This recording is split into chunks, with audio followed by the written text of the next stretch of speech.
인생의 황혼에서 빛나는 지혜. 안녕하세요 여러분. 오늘은 인생의 중반을 넘어서면서 우리 모두가 한 번쯤 느꼈을 깊이 있는 주제를 함께 나눠보려고 합니다. 인생의 황혼, 중년 이후의 시기는 새로운 시작이기도 합니다. 지금부터 여러분의 마음을 울리고 가슴 깊이 새길 수 있는 이야기들을 들려드릴게요. 이 영상이 여러분의 삶에 작지만 강렬한 울림이 되기를 바랍니다. 구독과 좋아요 눌러주시면 여러분의 삶에 더 많은 지혜를 나눌 수 있는 영상들로 찾아뵙겠습니다. 1. 시간의 흐름을 품는 법. 우리는 모두 시간의 흐름 앞에서 무력감을 느낄 때가 있습니다. 흰머리가 늘어나고 주름이 깊어질 때 과거의 나와 지금의 나를 비교하게 되죠. 예전엔 젊고 에너지가 넘쳤던 시절이 그립기도 하고 때로는 그 시절로 돌아가고 싶은 마음도 들 것입니다. 하지만 기억하세요. 시간은 우리의 적이 아닙니다. 시간은 우리가 매 순간을 더 소중히 여기도록 도와주는 친구입니다. 김 씨는 어느 날 손녀와 함께 공원을 산책하다가 문득 이런 생각을 했습니다. 내가 이렇게 나이 들어가는 것이 어쩌면 삶이 나에게 주는 선물이 아닐까. 그는 젊은 시절을 되돌아보았습니다. 그때는 항상 바쁘게 앞만 보고 달려왔습니다. 성공을 위해, 가족을 위해, 그리고 자신의 꿈을 위해 멈추지 않고 달려왔습니다. 하지만 이제는 그때의 자신이 보지 못했던 것들을 볼 수 있게 되었습니다. 김 씨는 손녀의 손을 잡고 공원의 벤치에 앉아 주위를 둘러보았습니다. 바람에 흔들리는 나뭇잎, 멀리서 들려오는 아이들의 웃음소리, 그리고 푸른 하늘. 모든 것이 평온하고 아름답게 느껴졌습니다. 그는 자신에게 이렇게 말했습니다. 이제 나는 시간을 품고 이 순간을 소중히 여길 수 있는 사람이 되었구나. 여러분도 오늘부터는 시간의 흐름을 애써 거스르지 말고 그 흐름 속에서 삶의 아름다움을 찾으세요. 시간이 가져다주는 지혜와 평온을 받아들이세요. 삶의 폭풍이 불어와도 내 마음의 바다는 잔잔하다. 이 문구를 마음에 새기며 지금 이 순간을 온전히 누리세요. 이 시간 속에서 여러분의 삶이 더욱 깊어지고 풍요로워질 것입니다. 2. 관계의 본질을 깨닫다. 인생의 어느 순간 우리는 관계의 진정한 의미를 깨닫게 됩니다. 나를 위해 웃어주는 사람들, 말없이 곁에 있어주는 사람들이 진정으로 소중해집니다. 나이가 들수록 우리는 삶의 무게를 함께 나누고 서로의 아픔과 기쁨을 진정으로 이해할 수 있는 사람들을 찾게 됩니다. 이영애 씨는 중년에 이르러 자신의 주변에 남아있는 사람들을 돌아보게 되었습니다. 젊었을 때는 수많은 사람들과 어울리며 바쁘게 지냈습니다. 하지만 시간이 지나면서 진정으로 자신을 이해하고 함께할 수 있는 사람들은 소수라는 것을 깨달았습니다. 친구들과의 모임에서도 가족들과의 대화에서도 말이 아닌 마음이 중요하다는 것을 알게 된 것입니다.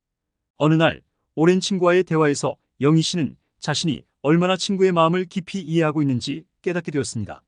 서로의 아픔과 기쁨을 나누며 진심으로 상대방을 위하는 마음이야말로 진정한 관계의 본질이라는 것을 느꼈습니다. 말로 다 표현할 수 없는, 그러나 마음으로 느낄 수 있는 그 깊은 유대감이야말로 인생에서 가장 소중한 것임을 깨달았습니다. 이 영상이 끝난 후 여러분도 가장 가까운 사람에게 마음을 담아 따뜻한 말을 전해보세요.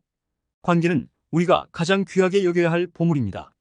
진심을 나누는 대화는 세상 어떤 선물보다 값진 것입니다. 3. 내면의 평화를 찾다. 내면의 평화는 우리가 인생의 어떤 시점에서든 찾아야 할 가장 중요한 요소입니다. 겉으로 보이는 성공이 아무리 화려해도 마음이 평화롭지 않다면 그 모든 것은 무의미해집니다.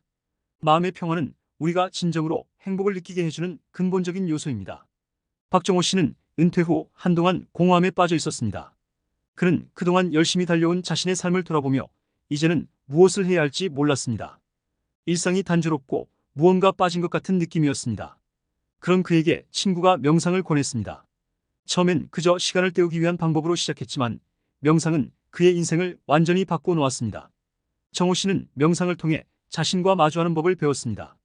조용히 눈을 감고 자신의 마음속으로 들어가면서 그는 비로소 진정한 평화를 느낄 수 있었습니다. 마음의 평화가 삶을 충만하게 한다. 이 단순한 진리를 깨달은 정호 씨는 이제 더 이상 외부의 평가나 물질적 성취에 흔들리지 않습니다. 오히려 내면의 고요 속에서 자신을 찾고 그 안에서 행복을 느끼고 있습니다. 여러분도 잠시 눈을 감고 자신과 대화하는 시간을 가져보세요. 오늘 하루의 소소한 기쁨 속에서 내면의 평화를 찾을 수 있을 것입니다. 그 평화가 여러분의 삶을 더욱 풍요롭게 만들 것입니다. 4. 소소한 행복을 누리다. 우리는 종종 큰 목표와 꿈을 이루기 위해 작은 행복을 놓치곤 합니다. 하지만 인생의 진정한 행복은 작은 일상 속에 숨어 있습니다. 소소한 기쁨들이 모여 우리 삶을 풍요롭게 만듭니다. 이정자 씨는 늘 큰 성공을 꿈꾸며 달려왔습니다. 더 큰 집, 더 좋은 차, 더 높은 직위. 그녀의 삶은 항상 목표를 향해 달려가는 여정이었습니다. 그러나 어느 날 정자를 가꾸다 우연히 발견한 작은 꽃 한 송이가 그녀의 마음을 사로잡았습니다. 그 꽃은 화려하지 않았지만 그 안에는 세상의 모든 아름다움이 담겨 있는 것처럼 느껴졌습니다. 그 꽃을 바라보며 정자 씨는 자신에게 이렇게 물었습니다. 나는 그동안 무엇을 위해 이렇게 바쁘게 살아왔을까? 그리고 그녀는 깨달았습니다. 큰 목표를 이루기 위해 달려왔던 자신이 놓치고 있던 소중한 것들이 많았다는 것을. 아침에 마시는 따뜻한 커피 한 잔, 가족과 나누는 짧은 대화, 그리고 창밖의 맑은 하늘. 이 모든 것이 바로 지금 이 순간에 그녀에게 주어진 소소한 행복이었습니다. 작은 기쁨이 큰 행복을 만든다. 여러분도 주변을 둘러보세요. 우리 주변에는 이미 많은 행복이 존재합니다.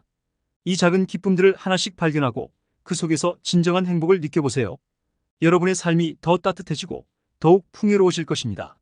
또 나를 사랑하는 법을 배우다. 우리는 늘 타인을 돌보며 살아왔습니다. 가족을 위해, 친구를 위해, 때로는 직장을 위해서요. 그 과정에서 우리는 자신의 감정과 욕구를 뒤로 미루고 다른 사람들의 필요를 우선시하곤 했습니다. 하지만 그 과정에서 우리는 자신을 잃어버리진 않았나요? 최민수 씨는 어느 날 자신에게 질문을 던졌습니다. 나는 나를 얼마나 사랑하고 있을까?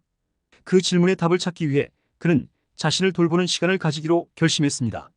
처음엔 낯설고 어색했지만 시간이 지날수록 그는 자신을 사랑하는 것이 얼마나 중요한지 깨닫게 되었습니다. 민수 씨는 자신을 위한 시간을 가지며 자신이 진정으로 원하는 것이 무엇인지, 무엇이 그를 행복하게 만드는지를 찾기 시작했습니다. 그는 자신에게 더 이상 미루지 말고 지금 이 순간 자신을 아끼고 사랑할 것을 다짐했습니다.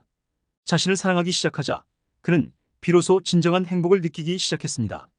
자신을 사랑할 때 비로소 타인에게도 진정한 사랑을 줄 수 있다는 것을 깨달았습니다. 이제 여러분도 자신을 사랑하는 법을 배우세요.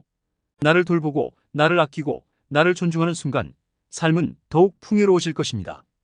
여러분은 그럴 자격이 충분합니다. 여기까지 시청해주셔서 감사합니다. 구독과 좋아요는 영상을 만드는 데 큰 힘이 됩니다. 오늘도 여러분의 삶이 빛나기를 바랍니다. 감사합니다.